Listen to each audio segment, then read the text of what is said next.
Hi friends, welcome to Arvind Tamil channel.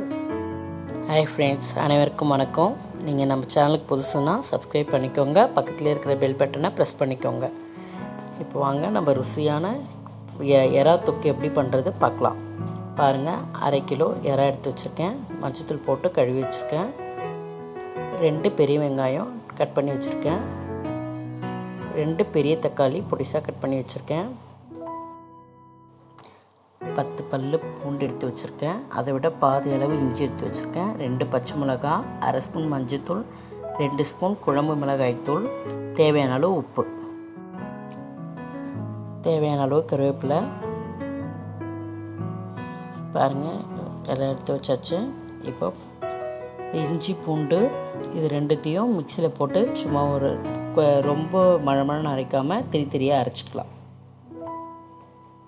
பாருங்கள், அரைச்சாச்சு. பாருங்கள், 2 ஸ்பூன் அளவுக்கு எடுத்து வச்சுருக்கேன். பாருங்கள், கேஸ் பற்ற வச்சுக்கலாம். கடாயை வச்சாச்சு. கடாய் நல்லா காயட்டும். பாருங்கள், காய்ஞ்சிருச்சு. தேவையான அளவுக்கு எண்ணெய் விட்டுக்கோங்க.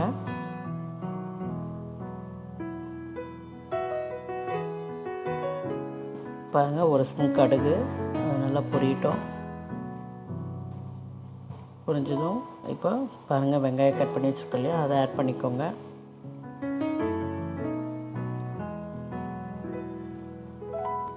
இப்போ நல்லா வெங்காயத்தை கிளறி விட்டுக்கோங்க. நல்லா பாருங்கள், வெங்காயம் பொன்னிறம் ஆயிடுச்சு. இந்த ஸ்டேஜில் 2 பச்சை மிளகாய் போட்டு கிளறி விட்டுக்கோங்க. பாருங்கள், எப்படி ஆயிடுச்சு பாருங்கள், வெங்காயம் நல்லா பொன்னிறமாக வந்துடுச்சு.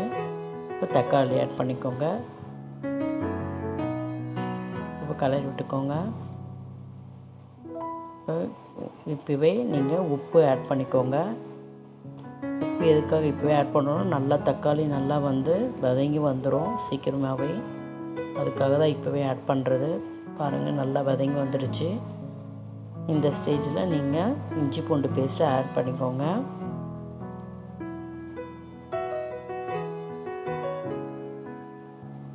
பாருங்கள், நான் ரொம்ப மழமழன்னு அரைச்சிருக்க மாட்டேன், திரியாகவே இருக்கட்டும். இப்போ தான் நல்லா வாசமாக இருக்கும். பாருங்கள், நல்லா அந்த ராஸ்மெல் போகிற வரைக்கும் நல்லா வதக்கிக்கோங்க. இப்போ எறாவை ஆட் பண்ணிக்கலாம். எறாவை நல்லா கிளறி விட்டுக்கோங்க.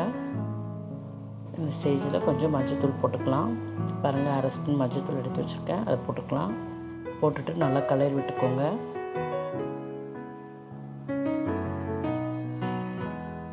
அவ்வளோதான். பாருங்கள், நல்லா எறா வதங்கி வந்துடுச்சு. பாருங்கள், நல்லா சுருண்டுச்சு. எறாலாம் சூப்பராக இருக்குது. பாருங்கள்,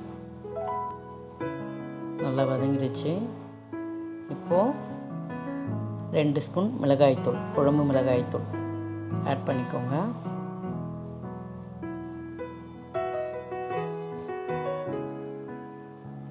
பாருங்கள்,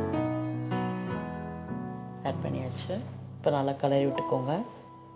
தேவையான அளவுக்கு தண்ணி. இப்போ பாருங்கள், நான் 1 கிளாஸ் தான் விடுறேன் தண்ணி. நான் நல்லா தொக்கா அப்படியே பண்ண போகிறேன். அதனால் பாருங்கள், நல்லா ட்ரை ஆகிடுச்சு. நல்லா வெந்து வந்துடுச்சு எறா.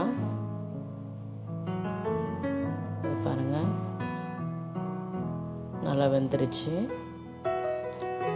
நம்ம தொக்கா பண்ணுறதுனால ரொம்ப தண்ணி விடாமல் ரொம்ப கம்மியாக தண்ணி தான் விட்டுருக்கேன். ரொம்ப தண்ணி விட வேண்டாம். இந்த ஸ்டேஜில் பாருங்கள், தொக்கானவுடனே மிளகுத்தூள் லாஸ்ட்டாக இறக்குற நேரத்தில் மிளகுத்தூள் போட்டிங்கன்னா நல்லா டேஸ்ட் கொடுக்கும். லைட்டாக மிளகுத்தூள் நான் போடுறேன். பாருங்கள், இப்போ நல்லா கிளறி விட்டுக்கோங்க. பாருங்கள், நல்லா ட்ரை ஆகிடுச்சு. பாருங்கள், இப்போ கருவேப்பிலை ஆட் பண்ணிக்கோங்க.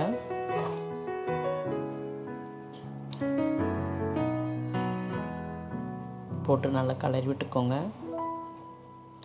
பாருங்கள், நல்லா தொக்காக வந்துருச்சு எறா. நல்லா வெந்து நல்லா தொக்காக இருக்குது. நல்லாயிருக்கும். நீங்கள் பார்த்தீங்கன்னா இதுக்கு ரசம் வச்சு எறா தொக்கு வச்சு சாப்பிட்டிங்கன்னா ரொம்ப நல்லாயிருக்கும். சாப்பாடும் போட்டு பிணைஞ்சி சாப்பிட்லாம். சாம்பாருக்கும் நல்லா சூப்பராக இருக்கும்.